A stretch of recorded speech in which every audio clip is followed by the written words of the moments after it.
بالله من الشيطان الرجيم بسم الله الرحمن الرحيم نحن قسمنا بينهم معيشتهم في الحياة الدنيا وقال عليه الصلاة والسلام من أدى زكاة ماله فقد ذهب عنه شره أو كما قال عليه الصلاة والسلام صدق الله العظيم وصدق رسوله النبي الكريم ونحن على ذلك لمن الشاهدين والشاكرين والحمد لله رب العالمين. درود شریف ویل. میں عزتمند و قدرمند و اہل سنت والجماعت سر تعلق لرو کی غیرتمند مشران و کشران پدغو میشتو کی عام طور باندې ایمو مسلمانان رونا زکاة کو باسی خپل زکاة حساب کتاب کئی دیدی وجنا دا یو څو چومې ایمانځه مسائلو په ځای باندې زکاة مسائل هغه درته عرض کوم. مې عزتمندو د اسلام بنیاد آپ پنځو خبرو باندې دا هغه یو بنیاد او رکن هغه زکات هم ده.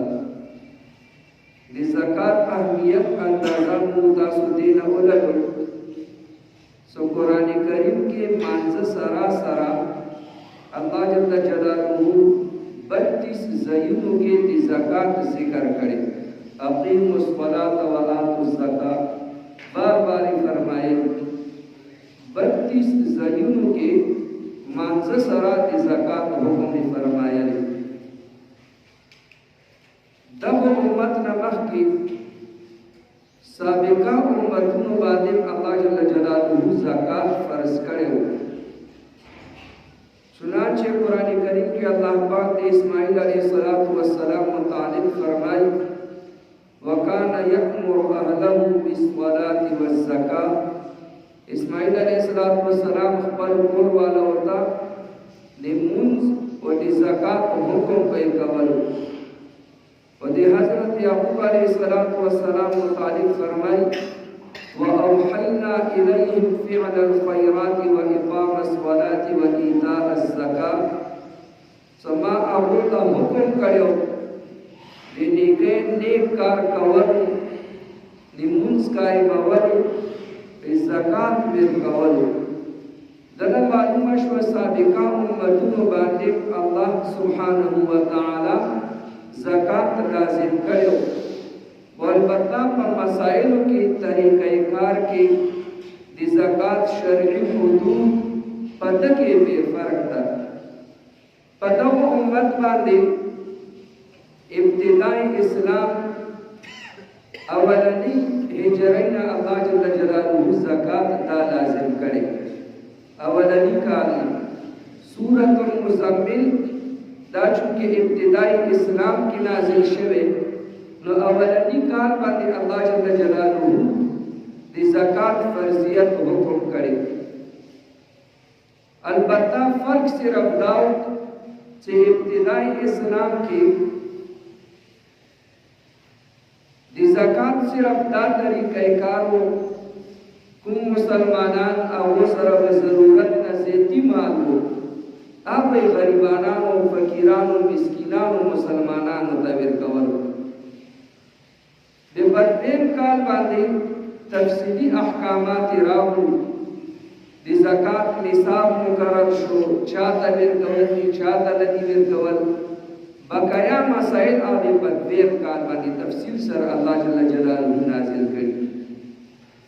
زکات دا دے غریبانانو حق تا مالداری جدان نہیں آئی سلیمو غریبانانو باندے احسان دا اغو سرم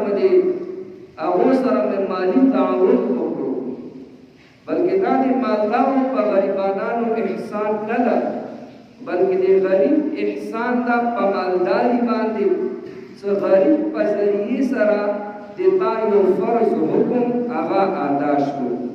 کچھے فقراء غریبانان نوے تا دې مسلې باندې څنګه عمل کولې، دا فرضیت به دې څنګه ادا کولې، زکات به دې چاته به ورکولې. الله جل جلاله قرآن کریم کې فرمایي نحن قسمنا بینهم معیشتهم فی الحیات الدنیا، چې د دو منځ کې د دو معیشت دنیاوي ژوند کې ما تقسیم کړي، څوک مو مالدار پیدا کړي، څوک مو غریبانان پیدا کړي، دواړه یو بل ته محتاج کړي.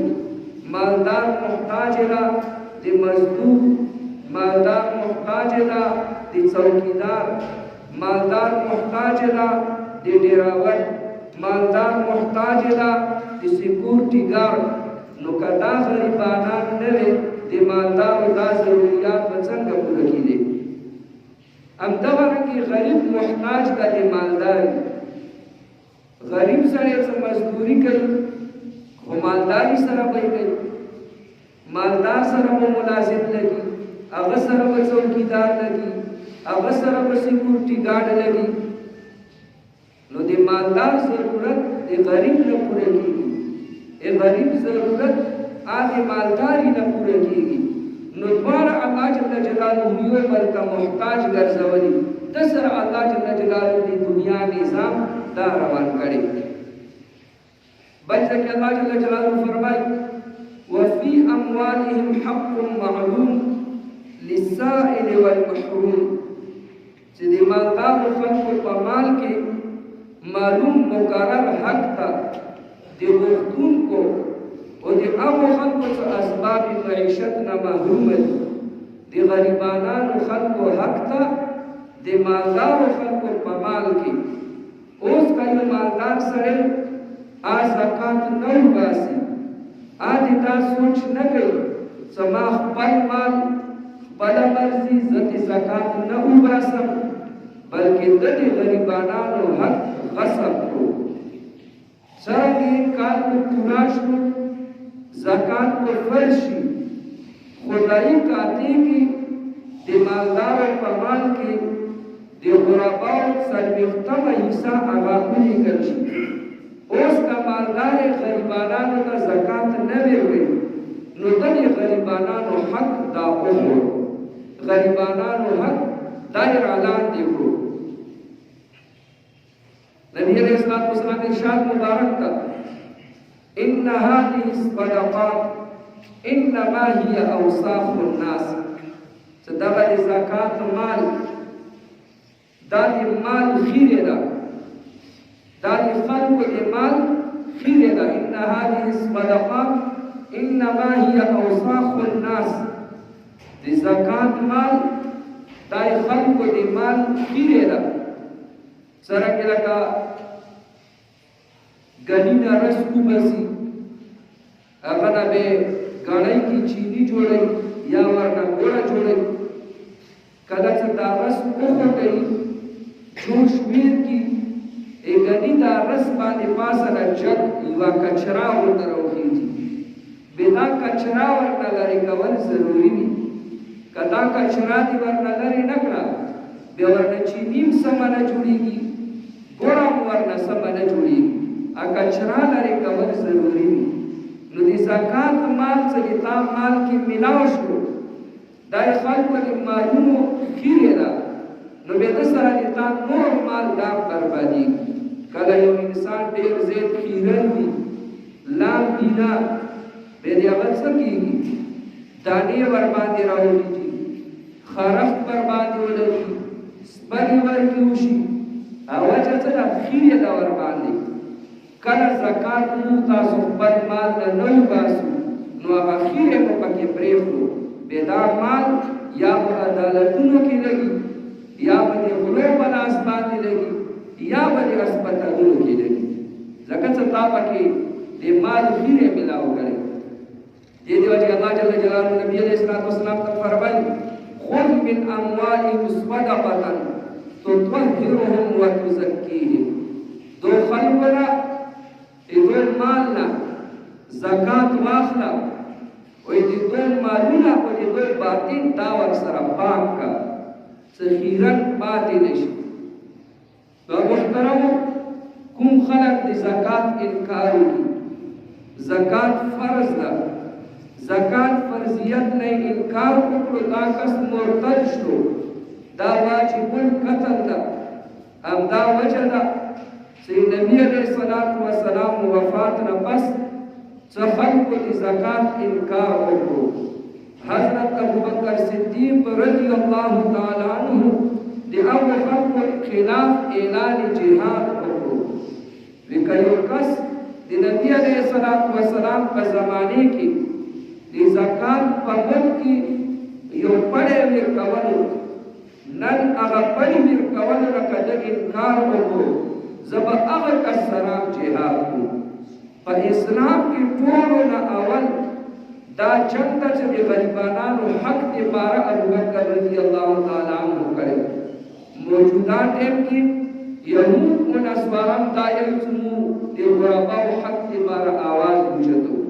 غریبانانو حق دپاره آواز نه اوچتوي، بلکې غریبانان دا د مالداره خلکو خلاف اوچتوي چې د دوی خپل منځ کې سره جنګ چوي شي. صرف ابوبکر صدیق رضی الله تعالی عنہ او اسلام دا اعلان ده چې غریبانانو خلکو حقوق د هغو اصولولو دپاره د جهاد حکم یې کوي.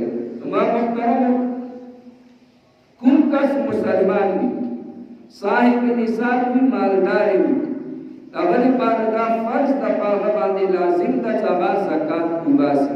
نبی علیه الصلاة والسلام فرمایي حسنوا اموالکم بالزکات، د خپل مالونو حفاظت وکړئ زکات په ذریعې سره. وداووا امراضکم بالصدقه، د خپلو بیمارانو علاج وکړئ صدقې په ذریعې سره. واستقبلوا امواج البلاء بالدعاء والتضرع، او د مصیبتونو مقابله وکړئ دعا سره او د الله پاک مخې ته عاجزي کولو سره. نو زکات ورکولو سره د تا مال دا محفوظ شي، د الله پاک په حفاظت کې راوړي. زکات چا باندې فرض ده؟ څومره زکات فرض ده؟ چاته به یې ورکوي، چاته به یې نه ورکوي. کومو شیانو کې زکات فرض ده، د حوالې سره څه مسایل درته عرض کوم، توجه سره یې واورئ. اولنۍ مسله چې زکات چا باندې فرض ده، هغه دپاره دا شرط ده چې هغه مسلمان وي. په کافر باندې زکات نشته. بل شرط دا ده چې هغه عاقل وي، پاگل لیونی څومره مالدارې وي، په هغه باندې زکات نشته. یو لیونی د پلار یې مړ شو، په میراث کې ورته لکونه روپۍ حصې کې میلاوې شوې. اوس دا لیونی اگر چې مالدارې ده په ده زکات نشته، ځکه لیونی ده مکلف ته په ده باندې احکامات نه دي لازم. بل شرط ورته دا ده بالغ وي، په نابالغه بچي باندې زکات فرض نه ده. څلورم شرط ورته دا ده صاحب نصاب وي، د یو مخصوص مقدار د هغه مالک وي. څومره پیسې چا سره وي زکات ورباندې فرض ده، څنګه صاحب نصاب وي په هغه باندې زکات فرض ده. د صاحب نصاب مطلب د پیسو یو مخصوص مقدار، څومره مقدار مال چا سره و، کال په تیر شي په هغه کس باندې زکات فرض ده. د هغه مال مقدار څومره ده، نو د هغه اسانه اندازه به د شندې لګوئ. کومې میاشتې کوم تاریخ په تا زکات فرض شو، کال دې پوره شو، هغې ورځې ته د چاندي د سپینو زرو قیمت معلوم کړه. 52 تولې سپین زر د څومره پیسې جوړېږي؟ 52 تولې سپین زر د څومره پیسې جوړېږي؟ چا سره دومره نقد مال و یا د دومره پیسو مال تجارت و، په ده سړي باندې زکات فرض ده. نن چې کوم ریټ ما معلوم کړو قیمت فروخت، اول د سپینو زرو ریټ معلوموي، قیمت فروخت قیمت خرید نه بازار کې په کوم ریټ باندې خرڅېږي نو هغه ریټ نن 1400 روپۍ ده. 1400 ته 52 کې ضرب ویر کې 73,500 روپۍ. گویا نن ورځې اعتبار سره 73,500 روپۍ چا سره وي کال په تیر شوی په ده کس زکات فرض ده. یعنی 73,500 روپیو تا سره د تجارت سامان پروت ده په ده سړي زکات فرض ده. څه پیسې در سره نقد دي څه در سره مال تجارت ده 40,000 روپۍ تا سره نقد دي 40,000 روپیو تا سره دکان کې تجارت سامان پروت ده 40 جمع کا 80,000 شوي په ده کس باندې زکات فرض ده. په دې مسلې پوه شوئ که نه؟ دا یوه اهمه مسله ده چې دا زموږ تاسو په ذهن کې وي. مالي تجارت هغه شیونه مراد دي چې کوم ته خلک خرڅوي. ته ترکاڼ نو تا سره دکان کې کومه آرا ده پیچکس ده پلاس ده چټک ده ترکاڼۍ دپاره تا سره کوم ماشینونه دي کوم اوزار دي په دو باندې زکات نشته. دا خو ته خرڅوي نه ده باندې خو ته خپل کار کوي. ده نه علاوه تا سره څومره مال خام مال کچا مال څه یا تیار شوی نه ده هغه پروت ده تیار شوی مال ده په دو ټولو باندې زکات ده. یا ته یو ټیلر یې کپړې هم خرڅوي او درزي هم یې نو کومې کپړې تا سره یې خرڅولې دي په ته خو زکات شته څه د نصاب به قدر وي خو دا کوم ماشین باندې ته کپړې ګنډې کومې تختې او کرسۍ باندې ته کښېنې تا سره کومه کیمچي ده دکان کې دې پکې لګي دي ایسي لګي دي دا شیونه خو ته نه خرڅوي په دوی باندې زکات نشته. د شانې د هر کس خپل کاروبار متعلق سوچ وکړي کوم شیونه د خرڅولو دي کوم شیونه د خرڅولو تجارت دي هغه قیمت به لګوي په هغه باندې زکات ده. کوم شیونه د تجارت او د خرڅولو نه وي په هغه باندې زکات نشته. نو یو شرط به درته دا عرض کړو چې دا کس صاحب نصاب وي یعنې یو مخصوص مقدار چې دومره مال چا سره وي په زکات فرض ده د هغه مقدار طریقه څه ده 52 تولې سپین زر ته څومره پیسې جوړېږي دومره نقد مال یا مال تجارت کو پتا زکات فرض ده. نن والا کوم ریټ د حساب سره 52 تولې سپین زرو قیمت جوړېږي 73,500 روپۍ دومره چا سره وي په دې باندې زکات فرض ده. بل شرط ورته دا ده چې په ده مال باندې کال تېر وي تا سره نن 3 لکه روپۍ راغلي 4-5 میاشتې خو دې ورسره وي خو هغه نه بعد په تا 3 لکه روپیو باندې تو عمرې ته لاړې ختمې دې کړې کال تېرېدو نه مخکې تا ورباندې ودو کړو کال تېرېدو نه مخکې تا بل څه شي کې خرچ کړې یعنې هغه پیسې تا کال پوره کېدو نه مخکې ختمې کړې په دوی زکات نشته. شرط دا ده چې کال ورباندې تېر شي. بل شرط ورته دا ده چې د کال ابتدا کې د کال انتها کې شروع کې او په آخر کې دا کس مالدار وي نصاب په قدر مال ورسره وي که د کال په منځ کې غریب هم شوي خیر ده. مثال کے طور پر تاسو ته چې دا اوس کوم مقدار ما وښیلو 73,500 روپۍ دا یې نن والا ریټ ده. یو کس ته دته یکم محرم باندې 80,000 روپۍ د سره راغلي دا اوس مالدار شو 80,000 روپۍ د سره یو 2 میاشتې وي بې دله دا پیسې کمې شوې 10,000 روپۍ در سره پاتې شوې خو چې کله کال پوره کېدو یکم محرم ته یو څو ورځې پاتې وي د سره بیا پیسې ډېرې شوي دي بیا ورته 80,000 جوړې شوي یا د نام زیاتې اوس ګوره کال شروع کې هم دا مالدار کال آخر کې هم دا مالدار منځ کې غریب شوی هم ده په ده سړي باندې زکات فرض ده. په دې مسلې باندې پوه شوې که نه څوک نه پوهېږي باب کې خیر ده بیا هم رابطه کول شي. نو یو شرط ورته دا ده چې د کال ابتدا او په انتها کې دا کس مالدار وي. بل شرط ورته دا ده چې دا مال د قرض نه محفوظ وي. قرض نه مال محفوظ وي. یو کس ته پیسې ورسره شته او هغه قرضدار یم ده، د باندې زکات شته او که نشته، دا به زکات څه حساب سره وباسي؟ دا اسانه طریقه ده. د سره څومره پیسې دي خپل مال هغې ټول جمع کړي، څومره جوړې شوې زکات ورنه منفي کړه، بقایا پیسې وګوره نصاب ته رسي زکات به شته، نصاب ته نه رسي زکات به نشته. مثال کے طور پر یو کس ته هغه سره 3 لکه روپۍ دي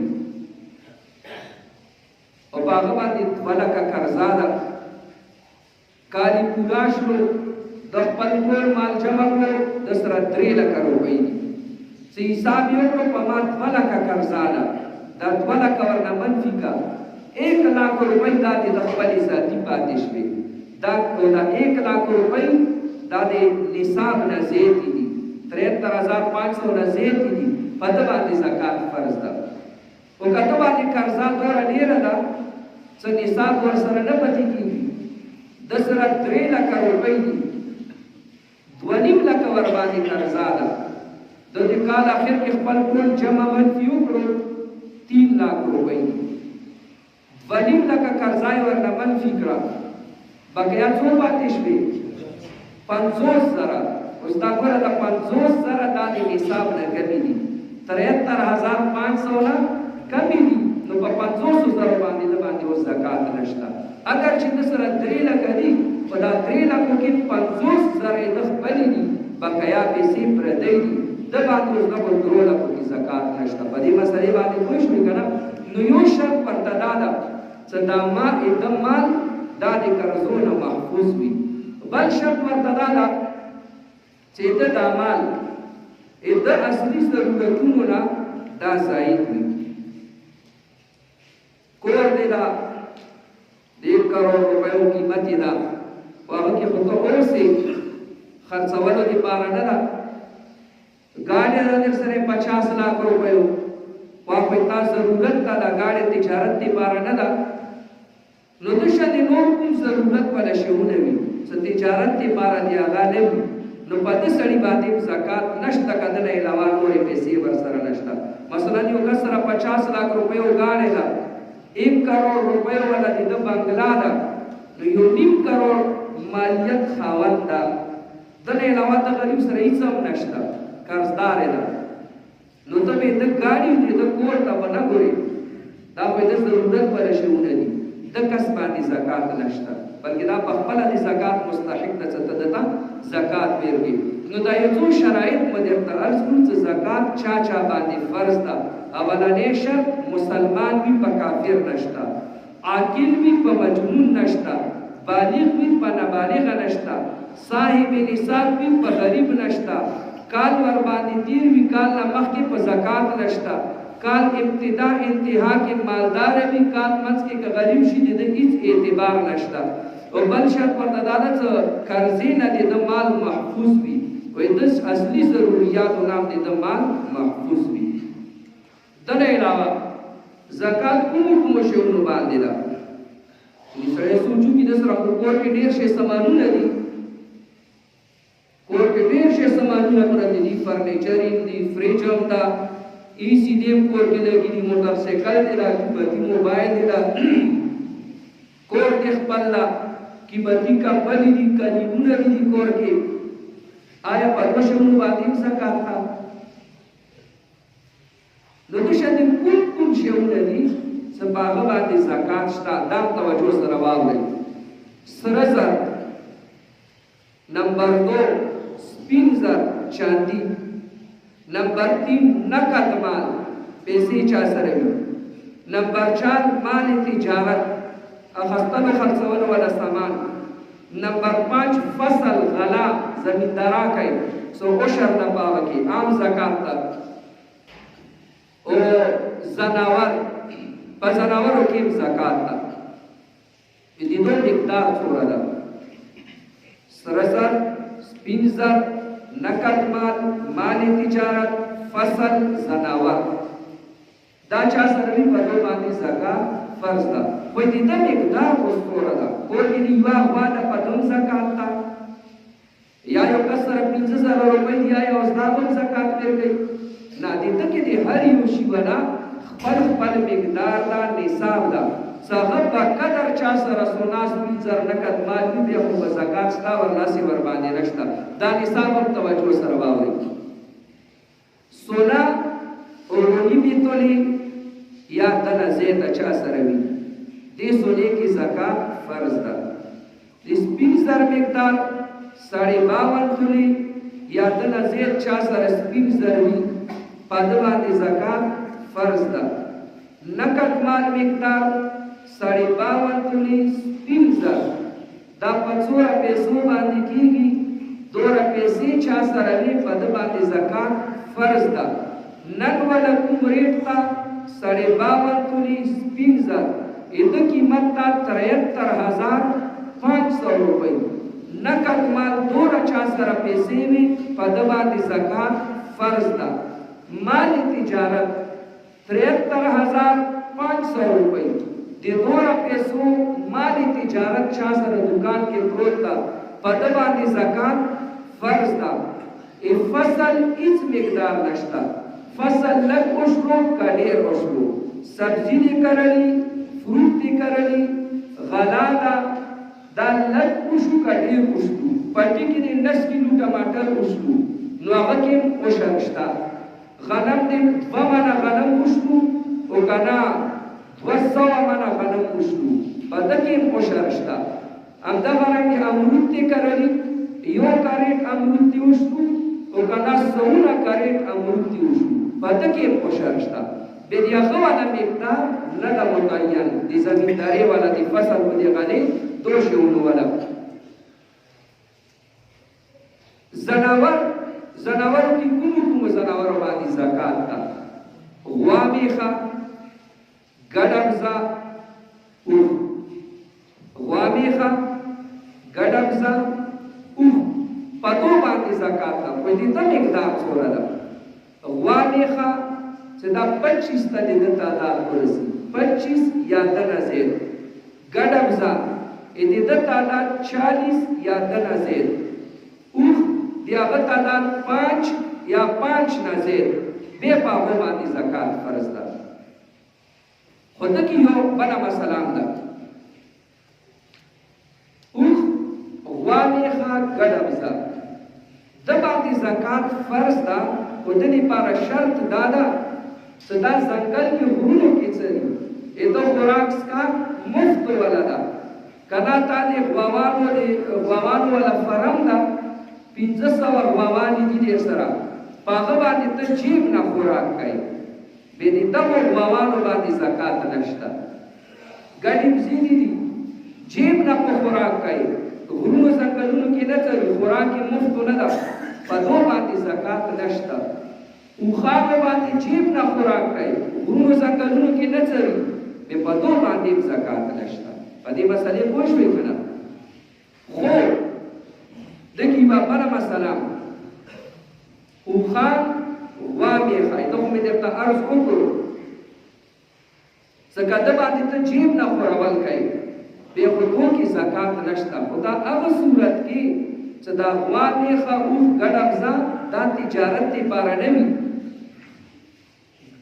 دونه ته صرف بچي خلي غواوانې دي هغونه شودې خلي او که نه تا فارم اچولې دې لپاره ده چې ته غواوانې خلي او خرڅوي تجارت دپاره دي بیا هغه کې چې تا سره 2 غواوانې وي زکات ورباندې شته په مسلې پوه شوې که نه اوښان یو اوښ ته که اوښان ته خلي خرڅوي تجارت دپاره دي نو بیا د مثال د مال تجارت والا ده د مثال د مال تجارت شي چې دا بیا یو اوښ وي په تا باندې بیا زکات شته او که نه دا اوښان غواوانې دا خلي خرڅوي تجارت دپاره دا نه دي دونه ته صرف شودې خلي نو هغې ما تا ته عرض وکړو هغه دپاره شرط دا ده چې غوا میخه 25 وي اوښان 5 وي ګډمزه 40 وي او مفت کې غرونو ځنګلونو کې څه وي بیا په هغو باندې زکات ته ورنه زکات ور باندې نشته. په دې مسلې باندې پوه شوئ؟ یوه بله مسله تاسو ته ما عرض وکړو سونا 9.5 تولې، سپین زر 52 تولې. که یو کس سره 6 تولې سونا ده د باندې زکات شته که نشته؟ دا یاد ساتئ چې دا موږ یې که نه 9.5 تولې نه سونا کمه وي په ده باندې زکات نشته. دا هغه صورت کې ده چې تا سره 6 تولې سونا ده، د نه علاوه تا سره مال تجارت نشته، تا سره نقد مال نشته، تا سره سپین زر نشته، صرف سونا ده، نو بې 9.5 نه څه کمه وي بې په 9 تولې سونې کې هم زکات نشته. او که بې در سره پیسې دي 1 توله سونا ده، 10 روپۍ دي در سره، 15 روپۍ دي در سره، بې په 1 تولې سونې کې هم زکات شته. اوس په سونا او د پیسې سره جمع کړي بیا به د سپین زرو ته یې نصاب رسوي. سپین زر 52 تولې په 73,500 کېږي. 1 توله سونا اوس څه پیسې شته نو د دې قیمت 1 لاک نه پاسه دي. 1 تولې سونې کې بې زکات شته. په دې مسلې پوه شوئ که نه؟ بیا درته یم موږ د احنافو په نسبت مفتابهي قول دا ده د فقرا د هغو فایدې دپاره پکې دا مسله ده چې فقراو ته پکې فایده ورسي. زکات دا فرض هم ده د فقراو حق دپاره، اوس د تعاون دپاره. سونا که دا 9.5 تولې نه کمه وه بیا خو په زکات نشته، خو دا هغه صورت کې په نشته چې تا سره پیسې هم نشته، سپین زر هم نشته، مال تجارت هم در سره نشته. خو که چېرې تا سره پیسې شته 15 روپۍ یا 10 روپۍ ویلې نه وي بې په 1 تولې سونې کې هم زکات شته. په دې مسلې پوه شوې که نه؟ بله مسله زکات ورکولو کې نیت کول، زړه کې دې دا اراده وي چې دا زه زکات ورکوم. زکات ورکولو دپاره زړه کې دې دا اراده وي چې دا زه زکات ورکوم. په خولې باندې ویل چې دا زکات پیسې دي دا ضروري نه ده. نو زکات دپاره زړه کې اراده نیت کول دا ضروري ده. خو که تا اټو اراده دې نشته بس یو ملنګ راغلو فقیر راغلو هسې پیسې دې ورته ویر کړې نو هغه تا ته د صدقې او د خیرات ثواب میلاو شو، د هغه ځان ته ډېر فضیلت ده. خو کوم فرضي زکات ته د تا هغه زکات ادا نه شو ځکه تا پکې د زکات نیت نه ده کړې. نو زکات مال ورکولو کې د زکات نیت کول دا شرط ده. د زکات نیت متعلق یې څو مسلې درته عرض کوم، دا توجه سره واورئ. چاته چې موږ تاسو زکات ورکوو په خولې باندې هغه ته دا ویل چې دا زکات پیسې دي دا ضروري نه ده. بعضې ټایم کې به هغه کس انتهایي حاجتمند ضرورتمند وي خو چې دا ورته زکات نه وي هغه شرمنام یې نه خلي. زړه کې دې تا اراده دي زکات ته هغه ته بل عنوان سره ویل کا دا ما طرف نه تا ته ګفټ ده، دا ما طرف نه تا ته هدیه ده، دا ما طرف نه تا ته تحفه او انعام ده، یا ورته بس دا ما طرف نه تا ته قرض ده. بې بات ویل چې بس قرض ناصب نه خلم.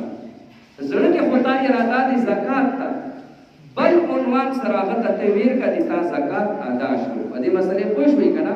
نو په خولې چاته دا ویل چې دا د زکات پیسې دي دا ضروري نه ده. بله مسله که یو کس چا غریب ته زکات پیسې ویر کړي خو زکات ورکولو ټایم کې د د زکات نیت نه و، بلکل دې غلې اډوپام لا نه و، بس هغه د عام صدقې نیت وکړو. بعد کې سوچ راغلو چې دا خو زکات پیسې وي نو که دا پیسې یا غریب نه دي خرچ کړي اوس هم ته د زکات نیت وکړه بس دا د زکات مد کې دي تا زکات ادا شو. که فقیر هغه پیسې خرچ کړي هغه نه پس ته د زکات نیت وکړي هغو پیسو کې د تا زکات ادا نه شو هغه واره پیسې ورته بې زکات کې ورکوي.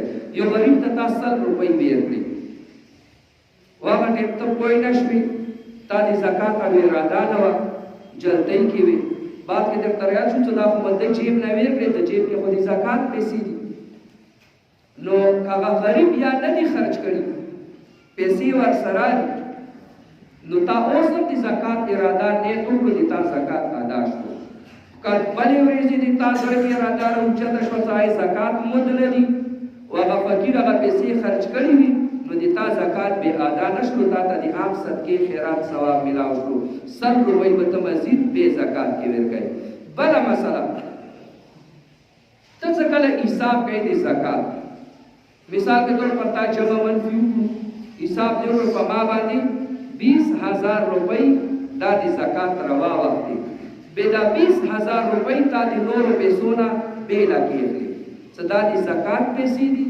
دا بس صرف غریبانو ته زکات کې ورکړي دا جدا کولو ټیم کې تا کوم د زکات نیت وکړو بس دا نیت کافي ده غریب ته پیسو ورکولو ټیم کې که زکات نیت ونه کې خیر ده په دې مسلې پوه شئ کنه بعضی حضرات تشدی گئی مثال حساب یو کړو په ما 20,000 روپۍ زکات روا وکړو بیا پیسې مو بېله کړې نه دي خو بس هسې بس لږې لږې تقسیموي بېله کړې نه دي د صورت کې خو به هرې پیرې زکات ورکولو ټیم کې زړه کې به نیت کوي څه دا د زکات زکات څه تا اوله نه جیب نه ټولې نه دي جدا کړي خو که کله تا تقسیم وکړو مثلا 20,000 په ما زکات روا وکړو نو دا 20,000 روپۍ د نورو پیسو نه بیله کېخلي چې دا د زکات دي اوس دا تا د زکات په نیت جدا کړي دا پیسې چې ته کله غریبانانو ته اوس ورکوي ورکولو ټیم کې که تا د زکات نیت نه خیر ده د تا زکات ادا شو ځکه دا تا جدا کړي د زکات نیت سره همدغرانګې د تا یو منیجر ده نوکر دی ده ملازم دی ده خادم دی ده یا زکات تقسیمولو لپاره د یو وکیل مقرر کړو یو کس ته د 10,000 روپۍ ورکړي څو دا زکات پیسې ما طرف نه دا تقسیم که غریبانانو باندې نو تا کله څه دا کس ته ورکولې څه دا تقسیم کوي تا د زکات نیت ته هغه کس څه کله تقسیموي د هغه نیت معتبر نه ده هغه د زکات نیت کوي او که نه کوي د تا زکات ادا شو په دې مسلې باندې پوه شئ که نه بله مسله زکات دپاره د زکات څخه خاص میاشت نشته روژو دپاره رمضان میاشت ده اختر دپاره ذوالحجې میاشت ده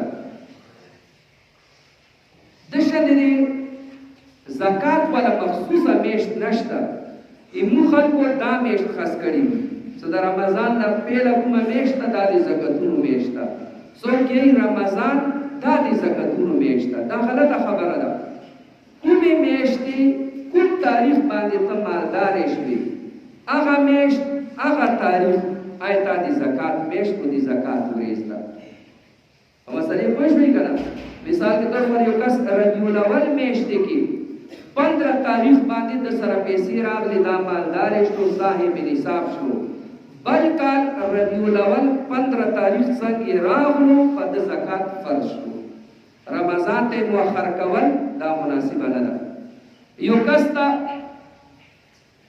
هغه د شوال میاشتې 10 تاریخ باندې مالدار شو بل کال چې د شوال میاشتې 10 تاریخ راشي دا به همدغې ورځې باندې خپل جمع منفي کوي په ده باندې اوس زکات فرض شو هغه هر کال هغه تاریخ نوٹ کوي زموږ خلک دې میاشتې ته مؤخر کوي رمضان ته دا صحیح نه وي البته که یو کس ته خپل تاریخ یاد نه ده چې زه کومې میاشتې کې کوم تاریخ کې مالدار شوی یم نن نه دا فکر وکړئ په دماغ مو بوج واچوئ کوم طرف ته د تا ګمان غالب شو تاریخ میاشت ځان سره ولیکئ څاینده دپاره دغه میاشت د تاریخ باندې به په ما زکات فرض کېږي همده تاریخ باندې به زه زکات وباسم بې ده دپاره دا اسانه طریقه ده په هغه تاریخ باندې خو د خپل مال حساب وکړه مثال کے طور پر یو سړی هرې میاشتې 15 ربیع الاول باندې زکات د هغه کال پوره کېږي نو ربیع الاول 15 تاریخ راغلو ته د خپل ټول کاروبار جمع منفي وکړه بې ضروري نه ده چې همدې ورځې باندې زکات وباسه حساب یې په دې ورځې ضروري ده حساب یې په دې ورځې ضروري ده ورکول یې په دې ورځې ضروري نه دي میاشت بعد هم ورکول شي 2 میاشتو بعد هم ورکول شي ورسره روزانه لږې لږې تقسیموه دا هم کول شي خو البته چونکې مرګ ژوند پته نه لګي که پیسو تقسیمېدو نه مخکې مړ شوې تا په ذمې زکات پاتې شو بیا ته په ده باندې ګناهګار یې.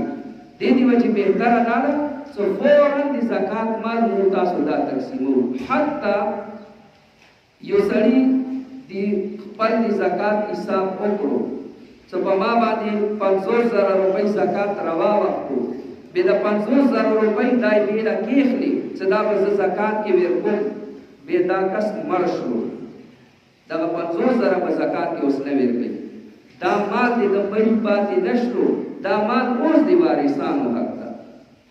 په مسئلې پوه شئ که نه؟ ګوره څومره اوس ده په ذمې باندې زکات پاتې شو. نو دې د وجې فاستبقوا الخیرات، کار خیر کې چرتي کول پکار وي.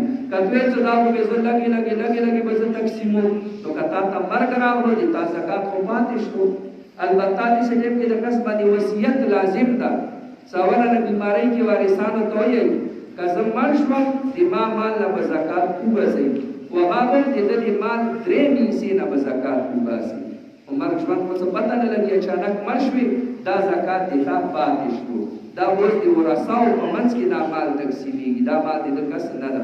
نو عرض مې دا کوله ما محترمو، زکات دپاره مخصوصه میاشت مخصوصه ورځ نشته. رمضان ته مؤخر کول دا جایز نه دي. کومې میاشتې کې ته مالدارې شوې په تا زکات فرض شوې، هغې میاشتې کې زکات وبستل دا ضروري دي. بله مسله، زکات کې سرکاري ټیکس دا د زکات په مد کې حسابول، د سره زکات نه ادا کېږي. دا باندې کوم ټیکسونه لګېدي وي تو یې څه دا به زکات کې حساب شو، د سره زکات نه ادا کېږي. حتی بینک کې څه د تا پیسو نه کوم زکات کټ کېږي سرکاري طور باندې، هغه سره هم د تا زکات نه ادا کېږي. زکات دپاره د تا نیت اراده دا شرط ده. زکات به ته په خپل وباسې. تا سره دویم شریک ته کاروبار کې یو ته یو د بل ملګری ده، په شریکه کاروبار کوئ، 15 لکه د تا دي 15 لکه د بل کس دي. هغه بل ملګری تا اجازت نه بغیر دوکان نه زکات نشي وبستل. ها خپل 5 لاک حصې نه خو زکات وبستل شي، تا حصې نه هغه کس زکات نشي وبستل، د تا اجازت دا پکې شرط ده. همدغرانګې زکات له ډلېدو دپاره بعضې خلک بینک کې پیسې جمع کوي. داسې کسان ما ته معلوم دي همدغه کوهاټ کې چې هغو ځان ته د زکات فرنګ کې مسلمان په ځای باندې ځان ته کافر لیکي یا ځان ته شیعه ولیکي چې ما نه زکات کټ نه شي. دا یاد ساتئ کوم کس ځان ته زکات د ډاره نه هغه فارم خانې کې کافر ولیکلو دا کس کافر شو. زبانی کفر اقرار کول یا تحریرن کول د سره سړی کافر شي. ځان ته د شیعه ولیکلو دا کافر شو. عجیبه خبره بله، موږ وایو چې شیعه کافر دي، قرآن نه مني، کلمه یې جدا ده، اذان یې جدا ده، هر شي کې تا نه جدا دي، کومې غړي نه مسلمان شو. اوس حکومت څه تا نه ته څه بینک کې پیسې جمع کوي، نو ته ځان ته مسلمان ولیکي، تا نه هغه زکات کټ کوي. شیعه ولیکي هغه تا نه زکات نه کټ کوي. نو موږ هغه ته داسې کې په تام کافر وبولل چې ته که مسلمان بولې هغه ته ولې زکات نه کټ کوي. په مسلې باندې پوه شوې که نه؟ بهر حال دې بیا پکې کچې پکې ته ووت، دا جدا یوه موضوع ده، په دې باندې مې ډېر بیانونه درته کړي. خو بینک کې چې تا نه کوم زکات کټ کېږي هغه سره تا زکات نه ادا کېږي، او زکات د ډاره نه ځان ته کافر ولیکي، د سره سړی کافر کېږي. بله اخري مسله، زکات په ځای باندې چاته د منافع ورکړه، یو سهولت دې ورته فراهم کړو، هغه سره تا زکات نه ادا کېږي. مثال کے طور پر یو ډاکټر صاحب د دې هغه 1000 روپۍ فیس ده، یو مریض چیکنګ یې وکړو، بس چلو زکات په مټ کې تا نه زه د 1000 روپۍ نه خلم، د سره د ډاکټر 1000 روپۍ زکات ادا نه شلو، تا مریض ته څه ویل؟ په یو سهولت یې ورته ورکړو، فایده یې ورته ورکړه. ها ته مریض نه 1000 روپۍ واخله فیس، بیا ورته وایه دا اوس تا ته په زکات کې دې راغلو، بیا صحیح ده. همدغرانګې ته ټیکسۍ ولئ، یو غریب کس دې ځان سره رکشې کې ټیکسۍ کې دې بوتلو، 1000 روپۍ دې هغه کرایه جوړېږي، ته ورته یې څه بس دا مې درته وبخلی، زکات نیت دې ورته وکړو، د تا زکات ادا نه شو، تا هغه ته څه ویل؟ सिर्फ यो सहूलत फायदा नफा दे ورته ورکړه مال تا په هغه مال ور نکو انده ورکه یو کس تا سره کور کې اوسي کرایدار دی دا غریب دا تا ته دی وی میشته کرایا معاف کې دي زکات په ملک کې د سره دي تا زکات ادا نشو تا ورته د شم منافع او فایده یو سہولت دی ورته فراهم کړو انده ورکه چاته دی زیرو وکړو د سره زکات نه ادا کیږي اچا طرف نه تا بجلی بل ادا کړو د سره دي تا زکات نه ادا کیږي ها هغه ته پیسې ورکا آپ ذات ته زیلوټ کوي کا آپ خپل بل ادا کوي کا گاډي کې کرایې کې ورکړي به دي تا زکات ادا کوي